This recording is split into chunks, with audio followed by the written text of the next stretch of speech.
a jolt and then you'll die.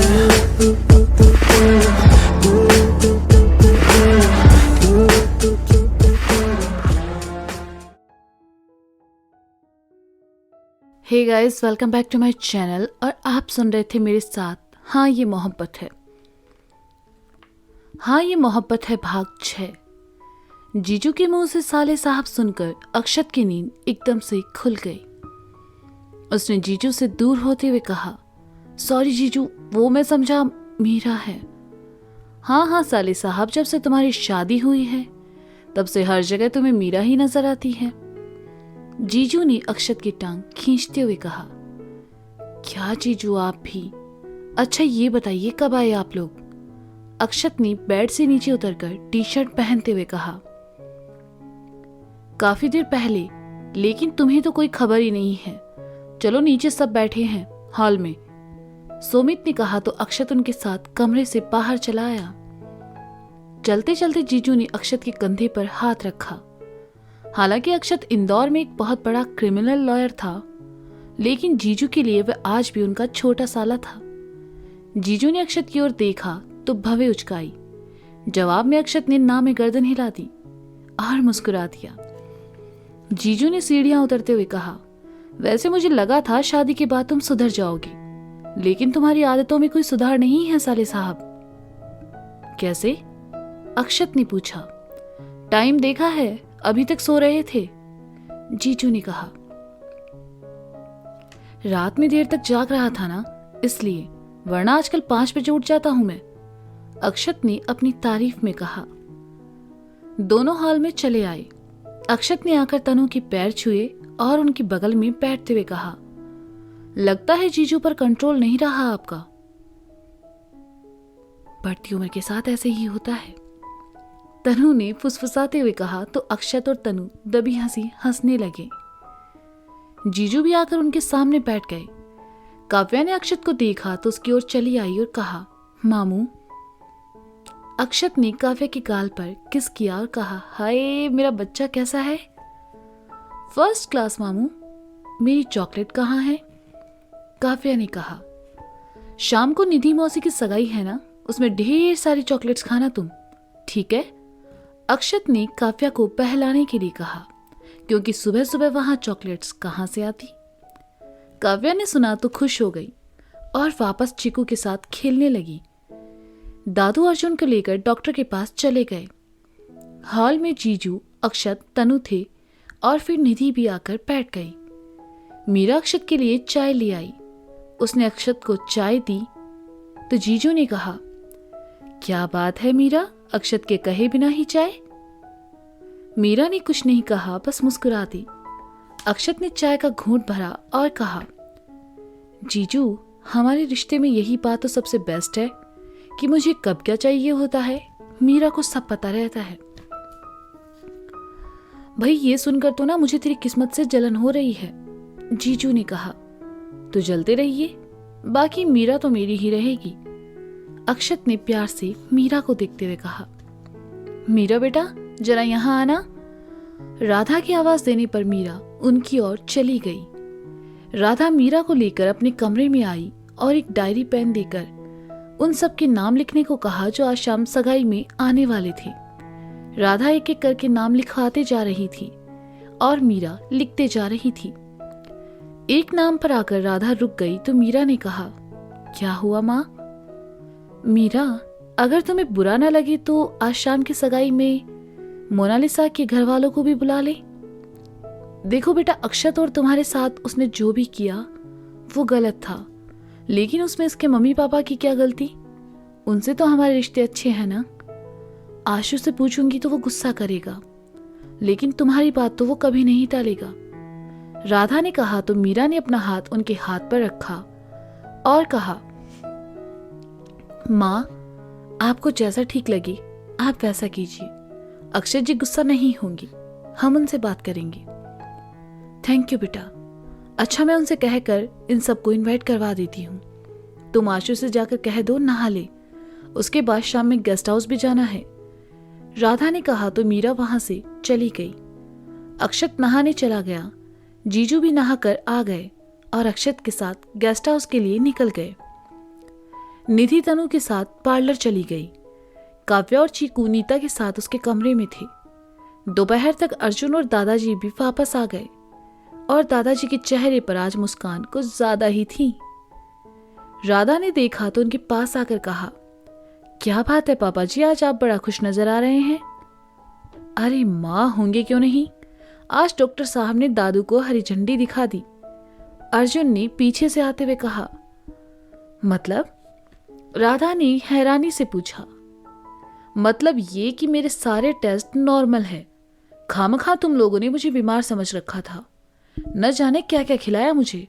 आज मैं सब अपनी पसंद से खाऊंगा। दादाजी ने किसी छोटे बच्चे की तरह मचलते हुए कहा। माता रानी का आशीर्वाद है पापा जी कि सब ठीक है। आज शाम में पहनने के लिए आपके लिए जो कपड़े आए हैं वो मैंने रघु से कहकर आपके कमरे में रखवा दिए हैं, आप देख लीजिएगा। राधा ने जल्दी जल्दी कहा और फिर रघु को काम बताने चली गई। ये राधा भी ना दो दो बहुओं की सास बन चुकी है, लेकिन इसे चैन नहीं। दादू ने कहा तो अर्जुन हंसने लगा और उनकी मेडिकल फाइल उठा के कमरे की तरफ बढ़ गया। अक्षत और जीजू गेस्ट हाउस पहुंचे। उन्होंने देखा विजय जी ने काफी अच्छा खर्चा किया था। सभी लोग काम में लगे हुए थे। अक्षत और जीजू घूमकर सारा बंदोबस्त देखने लगे। उसी गेस्ट हाउस में घूमते हुए एक आदमी के फोन पर फोन आया। वह हुडी पहने हुए था और बाकी स्टाफ से कुछ अलग लग रहा था।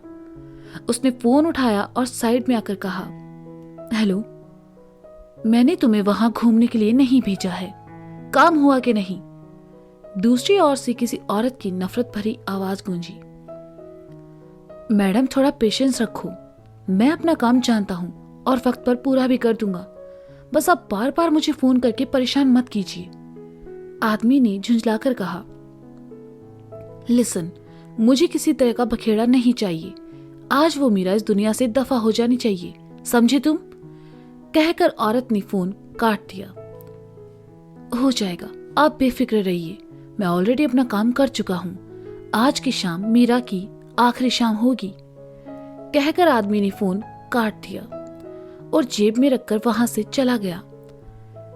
कोई जाते हुए उसे देख ना ले ये सोचकर उसने हुडी के कैप को ओढ़ लिया और नीचे देखते हुए चलने लगा। चलते चलते वह सामने आते अक्षत से टकरा गया और कहा, सॉरी। जरा देख के, अक्षत ने कहा तो आदमी जल्दबाजी में वहां से निकल गया। अक्षत को अजीब लगा तो उसने कहा, जीजू ये कौन था?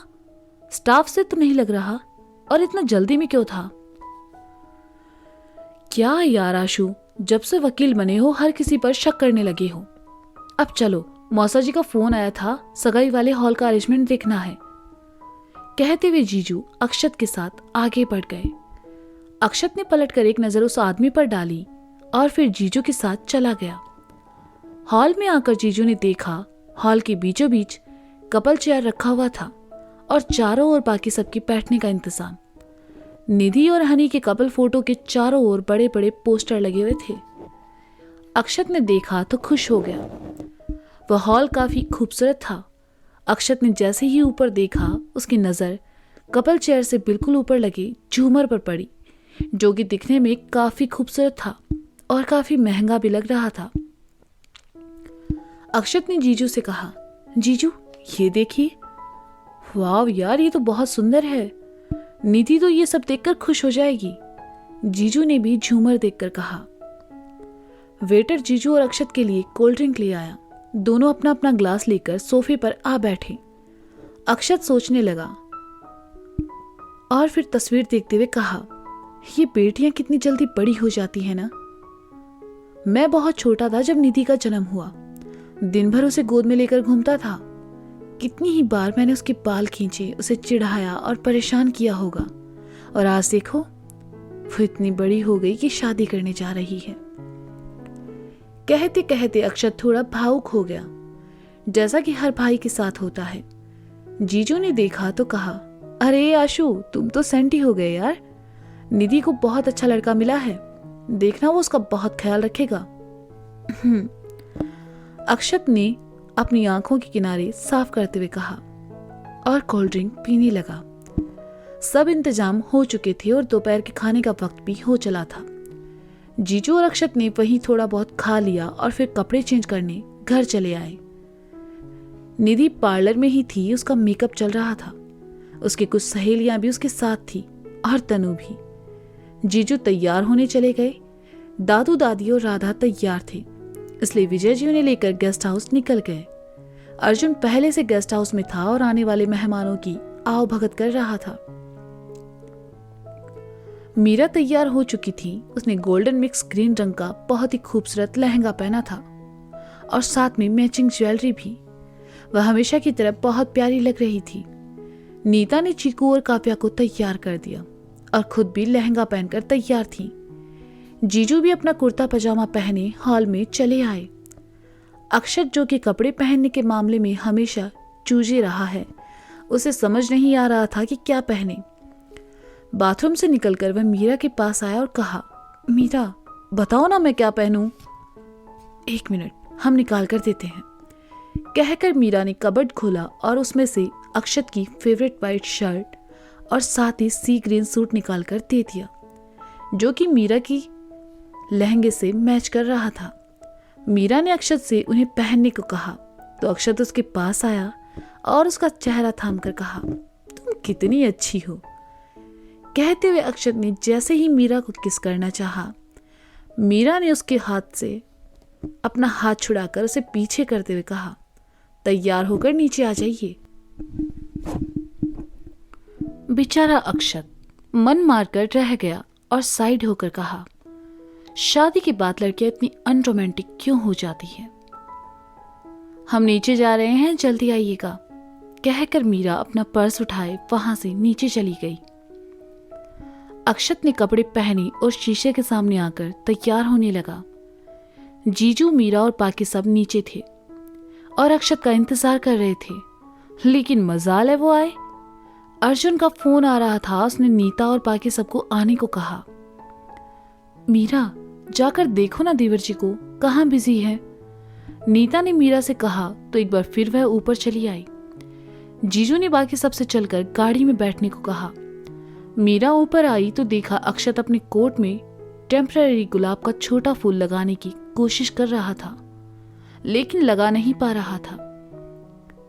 मीरा ने देखा तो उसके पास आई और फूल उसके हाथ से लेकर खुद लगाते हुए कहा, सगाई आपकी बहन की है, आपकी नहीं जो इतना तैयार हुआ जा रहा है। ओह रियली मिसेस व्यास, ये कहो ना कि तुम्हें जलन हो रही है।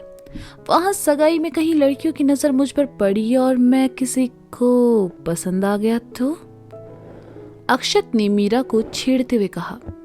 अच्छा, कोशिश करके देख लीजिए, मीरा ने कहा। वह कहां डरने वाली थी। अक्षत शीशे के सामने आया और कोट सही करते हुए कहा, सोच लो मिसेस व्यास, कहीं पछताना ना पड़े।